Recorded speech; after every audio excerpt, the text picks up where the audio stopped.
다 함께 성경 봉독하겠습니다. 요한계시록 3장 14절로 22절 말씀입니다. 라오디게아 교회의 사자에게 편지하라. 아멘이시요 충성되고 참된 증인이시요 하나님의 창조의 근본이시니가 이르시되 내가 내 행위를 아노니 내가 차지도 아니하고 뜨겁지도 아니하도다. 내가 차든지 뜨겁든지 하기를 원하노라. 내가 이같이 미지근하여 뜨겁지도 아니하고 차지도 아니하니 내 입에서 너를 토하여 버리리라. 내가 말하기를 나는 부자라 부요하여 부족한 것이 없다 하나 내 곤고한 것과 가련한 것과 가난한 것과 눈먼 것과 벌거벗은 것을 알지 못하는도다. 내가 너를 권하노니 내게서 불로 연단한 금을 사서 부요하게 하고 흰옷을 사서 입어 벌거벗은 수치를 보이지 않게 하고 안약을 사서 눈에 발라 보게 하라. 물은 내가 사랑하는 자를 책망하여 징계하노니 그러므로 내가 열심을 내라 회개하라. 볼지어다 내가 문 밖에 서서 두드리노니 누구든지 내 음성을 듣고 문을 열면 내가 그에게로 들어가 그와 더불어 먹고 그는 나와 더불어 먹으리라. 이기는 그에게는 내가 내 보좌에 함께 앉게 하여 주기를 내가 이기고 아버지 보좌에 함께 앉은 것과 같이 하리라. 그 있는 자는 성령이 교회들에게 하시는 말씀을 들을지어다. 아멘. 오늘은 요한계시록의 7교회 중 마지막 교회인 라오디게아 교회를 살펴보기를 원합니다. 라오디게아 교회라는 거울 앞에 서서 우리의 자화상을 정직하게 바라보기를 원합니다. 라오디게아 교회를 무너뜨린 것을 한마디로 요약한다면 착각이었습니다. 치명적인 착각이었습니다. 나는 부자라 부요하여 부족한 것이 없다고 스스로 믿고 있었습니다. 그들에게는 그럴 만한 충분한 이유가 있었습니다. 라오디게아는 소아시아에서 가장 부요한 도시였습니다. 첫째, 금융의 도시였습니다. 라오디게아는 고대 세계의 중요한 금융 허브였습니다. 소아시아의 월스트리트라 불릴 만큼 금융업이 번성했습니다.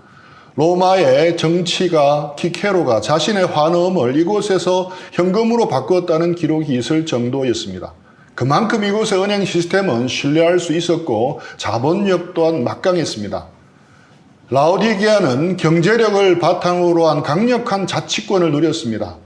주 60년 끔찍한 대지진이 도시를 폐허로 만들었습니다. 그때 로마 제국이 재정 지원을 제안했지만 라오디게아는 단호히 거절했습니다. 그리고 오직 자신들의 힘만으로 도시를 완벽하게 재건했습니다. 그들의 경제력과 자부심이 얼마나 대단했는지를 보여주는 단면입니다. 둘째, 패션의 도시였습니다.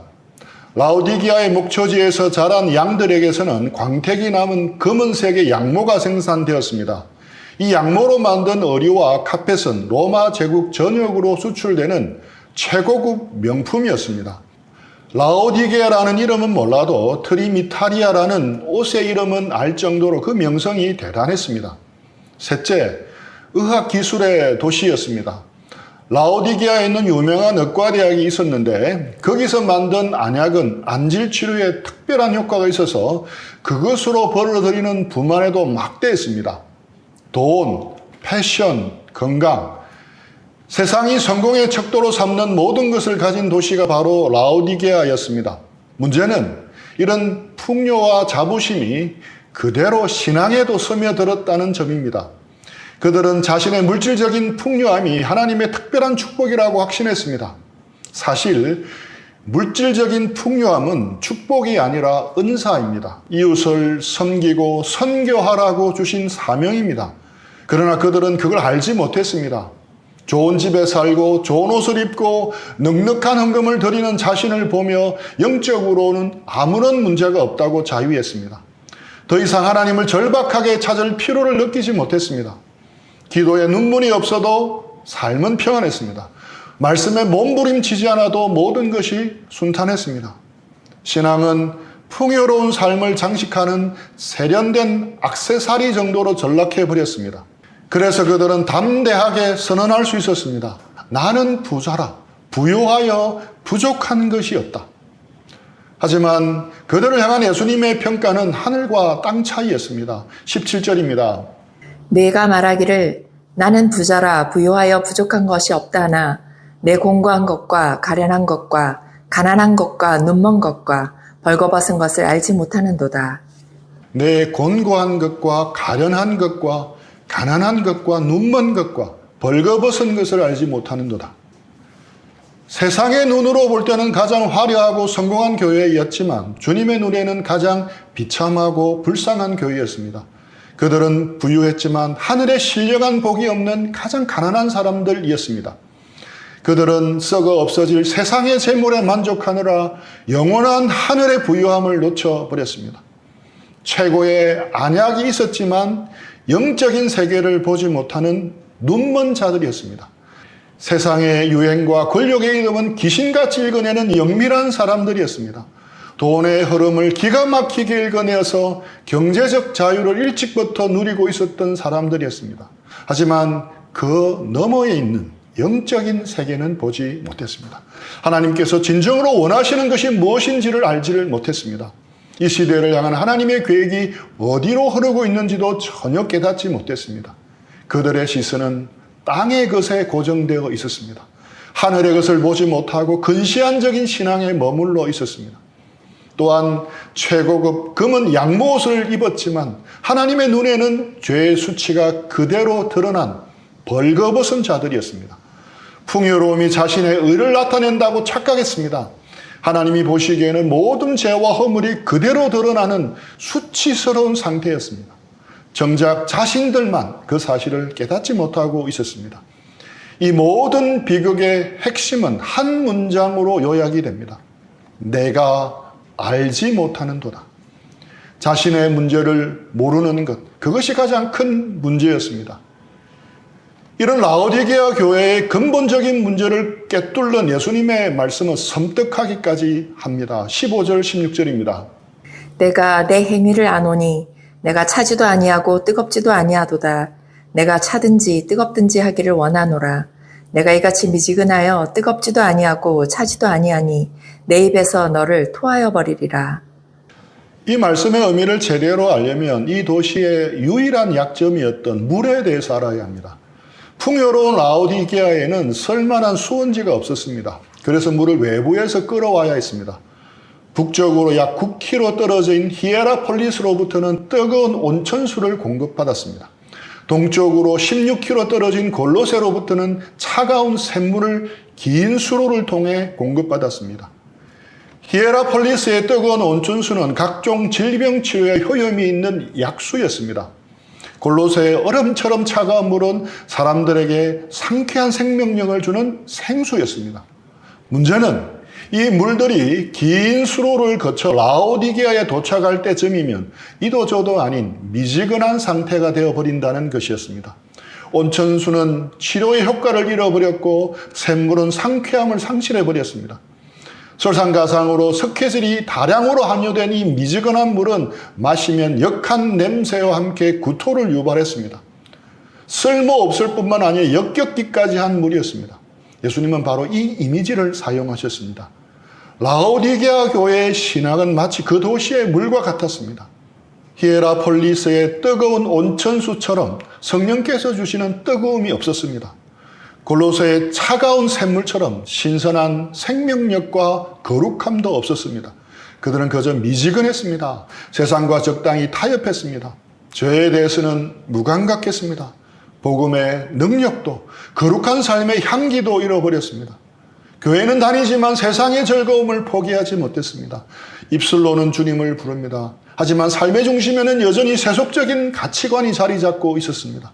양다리 신앙이었습니다. 이것이 바로 미지근함의 뿌리였습니다. 예수님은 이런 신앙을 견디지 못하십니다. 차라리 차든지 뜨겁든지 하기를 원하노라고 역설적으로 말씀합니다. 정말로 차가운 불신앙을 가지라는 말씀이 아닙니다. 미지근한 신앙이 가정스럽다는 것을 강조한 표현입니다. 회색 지대에 머물지 말라는 겁니다. 신앙의 색깔을 분명히 하라는 것입니다. 믿으려면 제대로 믿으라는 것입니다. 어쩌면 이런 라오디게아 교회의 모습이 우리의 자화상일 수도 있습니다. 섬뜩할 정도로 닮아 있다고 느껴지기도 합니다. 우리는 지금 21세기 라오디게아 시대를 살고 있습니다. 첫째, 성공지상주의입니다. 이 세상의 복음은 성공입니다. 문제는 이 성공주의가 성도들의 삶에 깊이 침투했다는 점입니다. 하나님의 축복은 어느새 좋은 대학, 안정된 직장, 높은 연봉, 넓은 아파트와 동의어가 되어버렸습니다. 우리의 기도는 하나님의 영광을 위한 것이 아니라 형통과 성공을 위한 것으로 변질되었습니다. 이는 우리를 라오디게아 교인들처럼 영적 자만심에 빠지게 합니다. 세상적인 성공을 거두면 마치 신앙적으로 성숙한 것처럼 여깁니다. 반대로 세상적인 고난을 겪으면 믿음이 부족한 탓이라며 자책합니다. 신앙으로 포장은 하지만 하나님을 통해 얻게 될 세상의 성공의 무게중심이 가 있습니다. 둘째, 소비지상주의입니다. 라오디게아는 당대 패션과 의료의 중심지였습니다.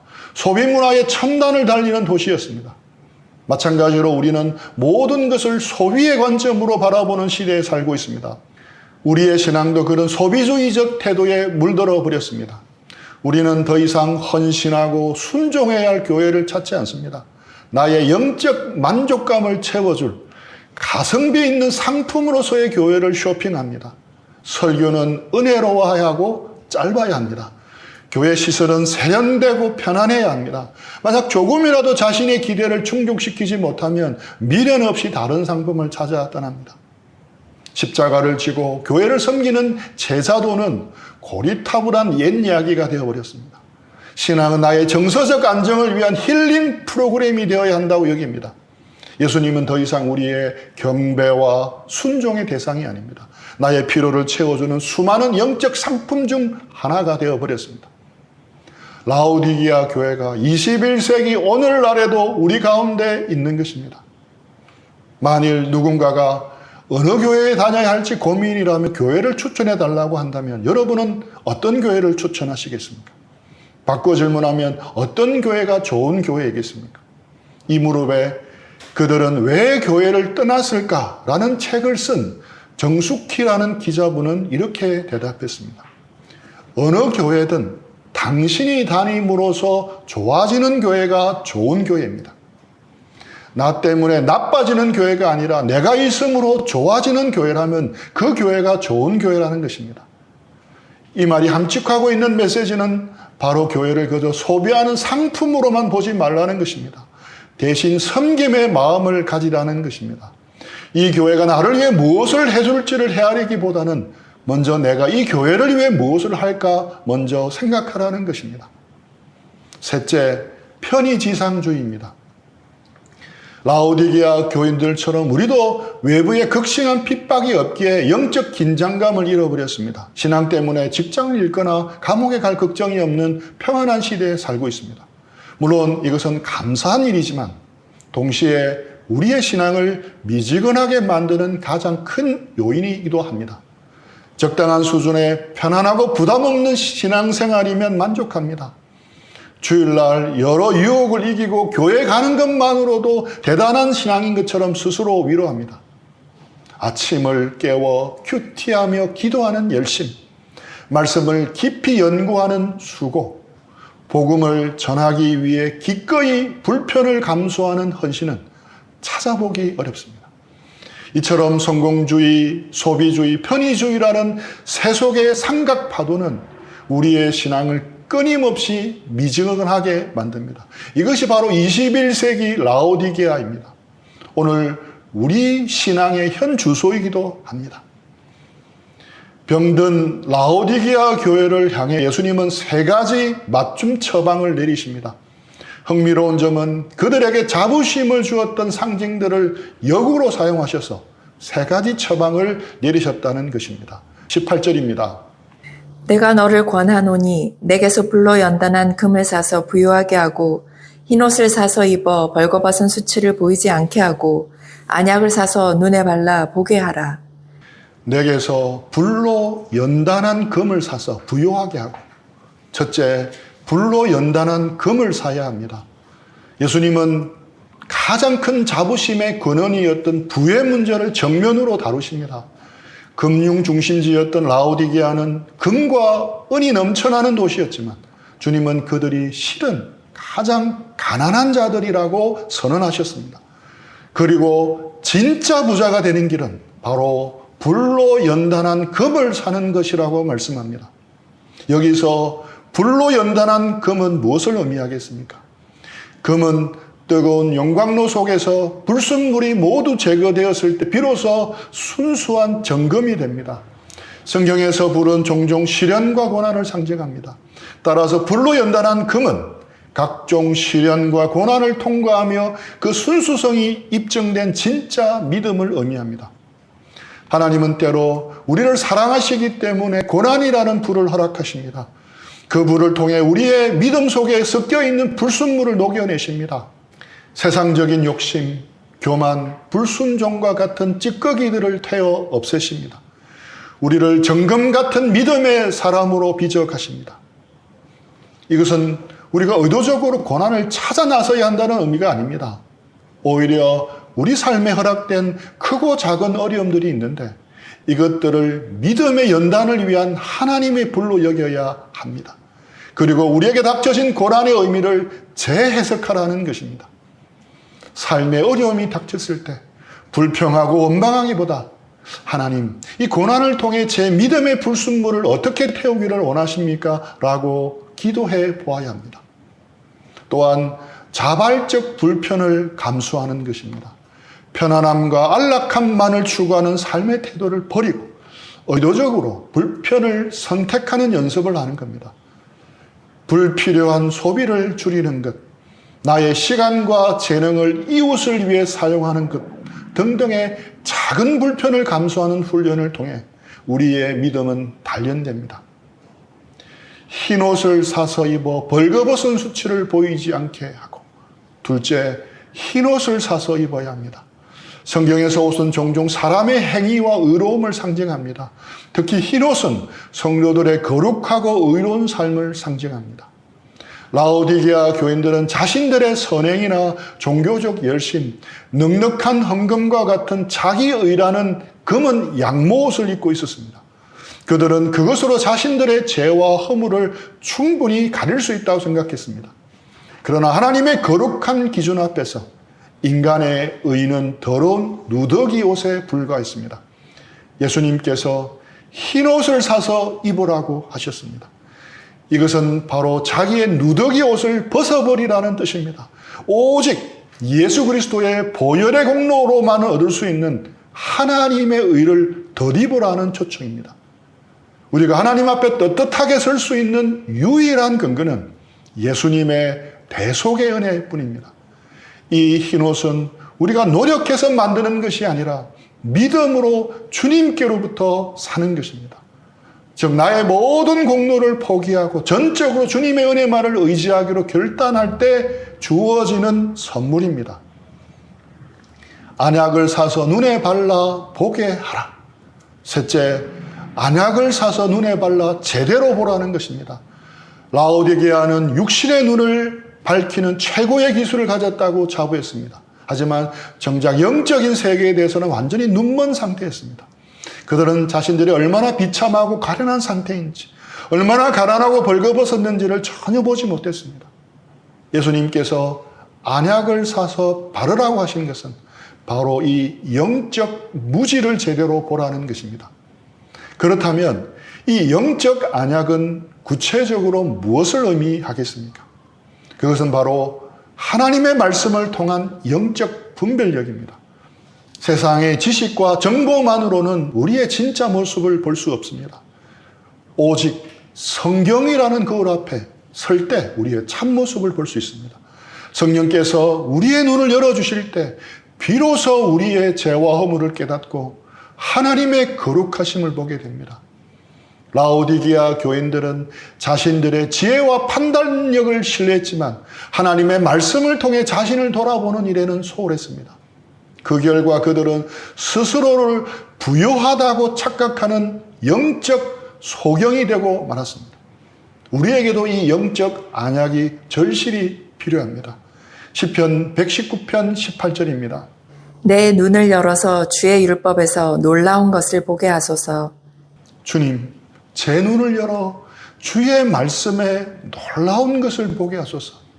이 시편 기자의 기도가 오늘의 우리의 기도가 되어야 합니다. 지금까지 말씀드린 이 세 가지 처방전, 연단된 금, 흰옷, 안약은 모두 한 가지 공통점을 가지고 있습니다. 그것이 무엇이겠습니까? 바로 내게서 사라는 것입니다. 예수님에게서 사야 하는 것입니다. 우리의 영적 파산을 해결할 수 있는 길은 오직 예수 그리스도께 나아가는 것뿐입니다. 우리에게는 예수님이 필요합니다. 그런데 놀랍게도 예수님은 이미 우리를 찾아와 계십니다. 그것도 우리 집 문 앞에까지 와서 우리가 문을 열어주기만을 애타게 기다리고 계십니다. 20절입니다. 볼지어다 내가 문 밖에 서서 두드리노니 누구든지 내 음성을 듣고 문을 열면 내가 그에게로 들어가 그와 더불어 먹고 그는 나와 더불어 먹으리라. 이 말씀은 불신자를 향한 전도의 말씀이기 이전에 이미 믿는다고 고백하는 라오디게아 교회 성도들을 향한 말씀이었습니다. 이는 충격적인 진실을 마주하게 합니다. 예수님이 여전히 우리 마음 문 밖에 서 계실 수 있다는 것입니다. 매주 예배에 참석하고 찬양을 부르고 헌금을 드리면서도 정작 교회의 주인이신 예수님은 삶의 중심에서 밀려나 문 밖에 서 계실 수 있다는 사실입니다. 라오디게아 교회의 비극은 바로 이것이었습니다. 그들의 삶의 중심 보좌에는 예수님이 앉아 계시지 않았습니다. 인생의 컨트롤 타워를 쥐고 있는 것은 자기 자신들이었습니다. 여러분의 마음의 중심에는 지금 누가 앉아 있습니까? 여러분의 시간 사용에 있어 최종 결정권은 누구에게 있습니까? 여러분의 돈 사용, 물질 사용에 있어 최종 결정권은 누구에게 있습니까? 여러분의 몸과 재능 사용에 있어서 최종 결정권은 누구에게 있습니까? 만약 그 자리에 예수님이 계시지 않다면 주님은 지금 여러분의 마음 문 밖에서 끈질기게 문을 두드리고 계실 것입니다. 주목할 점은 주님께서 문을 부수거나 강제로 열고 들어오시지 않는다는 사실입니다. 예수님은 우리의 인격을 존중하십니다. 우리가 자발적으로 마음의 문을 열기를 기다리십니다. 헬라어 원문으로 보면 이 두드림은 일회성으로 끝나는 사건이 아닙니다. 현재 진행형으로 지금도 계속 두드리고 계심을 알려줍니다. 주님은 포기하지 않으십니다.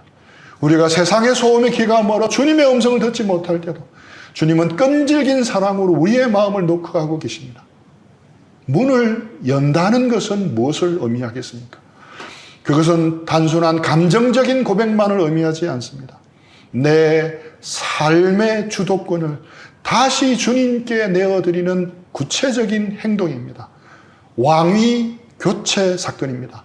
내 인생의 보좌에서 나는 내려오고 그 자리에 예수님을 다시 모셔드리는 왕위 교체 사건입니다. 주님, 이제 제 인생은 제 것이 아니라 주님의 것입니다. 제 뜻대로 살았던 지난 날들을 회개합니다. 이제 주님께서 다스려 주십시오. 이 진실한 고백과 함께 문을 열 때 주님은 우리 안으로 들어오십니다. 내가 그에게로 들어가 그와 더불어 먹고 그는 나와 더불어 먹으리라. 주님은 우리 안에 들어오셔서 깨어진 관계를 회복하십니다. 뿐만 아니라 가장 친밀한 자리인 식탁으로 우리를 초대하십니다. 고대 근동 문화에서 함께 식사한다는 것은 단순한 끼니 해결만이 아니었습니다. 깊은 신뢰와 우정, 깊은 연합을 상징하는 매우 중요한 행위였습니다. 그래서 우리와 함께 먹고 마시겠다는 약속은 가장 가까운 친구로, 사랑하는 가족으로 함께 해주시겠다는 최고의 선언입니다. 마지막으로 라오디게아 교회를 향한 예수님의 모든 진단과 처방은 결국 두 가지 강력한 명령으로 마무리됩니다. 19절입니다. 물은 내가 사랑하는 자를 책망하여 징계하노니 그러므로 내가 열심을 내라 회개하라. 그러므로 내가 열심을 내라 회개하라. 그런데 순서가 특이합니다. 회개하고 열심을 내는 것이 아니라 열심을 내고 회개하라고 하십니다. 여기서 열심은 잃어버렸던 주님의 사랑을 회복하는 것입니다. 진정한 회개는 죄책감이나 의무감에서 나오지 않습니다. 우리를 향한 하나님의 놀라운 사랑과 은혜가 우리의 마음을 뜨겁게 합니다. 그때 우리는 우리 자신의 죄악과 허물이 얼마나 추악한지를 깨닫고 보게 됩니다. 그럴 때 마음 깊은 곳에서부터 터져 나오는 것이 회개입니다. 은혜 체험이 진정한 회개의 선행이 됩니다. 회개는 삶의 방향을 180도 전환하는 결단입니다. 나 중심의 삶에서 하나님 중심의 삶으로 돌이키는 것입니다. 그럴 때 주님은 우리를 이기는 자의 영광스러운 자리로 인도해 주실 것입니다.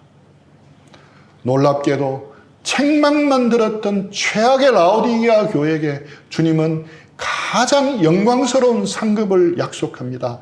21절입니다. 이기는 그에게는 내가 내 보좌에 함께 앉게 하여 주기를 내가 이기고 아버지 보좌에 함께 앉은 것과 같이 하리라. 이 말씀은 대단한 약속입니다. 라오디게아 교회는 7교회 중 유일하게 칭찬을 한마디도 듣지 못했습니다. 내 입에서 너를 토하여 버리리라. 최악의 평가를 받았습니다. 바로 그 교회에게 주님은 가장 파격적이고 영광스러운 상급을 약속하고 계십니다. 그것은 바로 창조주 하나님의 보좌에 앉는 것입니다. 만왕의 왕이신 예수 그리스도와 함께 앉는 것입니다. 온 세상을 다스리는 공통 통치자가 되는 영광입니다. 우리의 과거가 어떠했든 상관없습니다. 우리가 얼마나 심각한 영적 침체에 빠져 있었든 상관없습니다. 그것이 끝이 아니라는 것입니다. 우리가 주님의 책망을 듣고 돌이켜 회개하기만 하면 됩니다. 가장 밑바닥에 있던 자라도 가장 높은 영광의 자리에 오를 수 있습니다. 놀라운 영적 반전의 가능성을 보여줍니다. 언제나 하나님의 은혜는 우리의 실패보다 더 큽니다. 우리가 마음의 문을 열고 주님을 주인으로 모실 때 놀라운 변화가 따릅니다. 주님과 함께 먹고 마시는 친밀한 교제가 있습니다. 그 속에서 우리는 세상이 줄 수 없는 하늘의 기쁨과 평안을 맛보게 됩니다. 이제 우리의 선택만이 남았습니다. 계속 미지근한 물에 머물며 살아가시겠습니다. 세상의 풍요와 자기 만족이라는 착각 속에서 살아가시겠습니다. 바로 오늘 여러분의 마음 문을 두드리시는 주님의 음성에 응답하십시오. 마음의 문을 활짝 열고 내 삶의 중심 보좌를 주님께 내어 드리십시오. 잃어버렸던 사랑의 열정을 회복하기 위해 열심을 내십시오. 세상의 기준을 따라 살았던 지난 날들을 회개하십시오. 그리고 믿음의 선한 싸움을 다시 시작하십시오. 승리하신 주님께서 우리의 손을 붙잡고 함께 걸어주실 것입니다. 우리의 남은 모든 생애가 주님을 향한 뜨거운 사랑과 열정으로 타오르고 지속되기를 축복합니다. 우리 들은 말씀 생각하면서 기도하고 적용하는 시간들 가지겠습니다.